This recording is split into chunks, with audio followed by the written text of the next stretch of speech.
kuat tahun ini.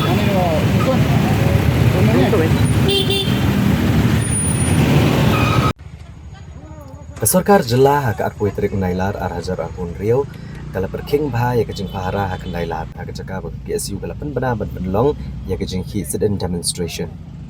Kini kejing penbiang ya gibor pahara kalau menamar anak yang gidong dalam ke PSU 𝗏𝗵𝗵𝗆 la kila weng no ya begini kejing ki. Nak kaliang Deputy Commissioner ke District East Khasi Hills gula penbenar nak kaliang gibor punya district la weng no kejing ajing bet ke PSU penlong ya kejing ki adin bami kejing kulmar ke bajor ke kat kendai terik unailar. Agus ni bagi PSU kalau penong ke Black Flag Bike Rally hak nong Shillong. Hak ni kesini ke bor pahara nak kaliang ke Rapid Action Force CRPF ke SOT ila dan kendai lat ban penlong ya kejing pahara rengkat bagi tenat pulet ke bela penlong ru kejing kendra ke bajor ya ki arsyaka bagi kali ke bayar cikitan kendai lat ban peti kenai kejing singan ki nong snong bat ban tek lakam ya kejing long jingman ke balak ban kulmar.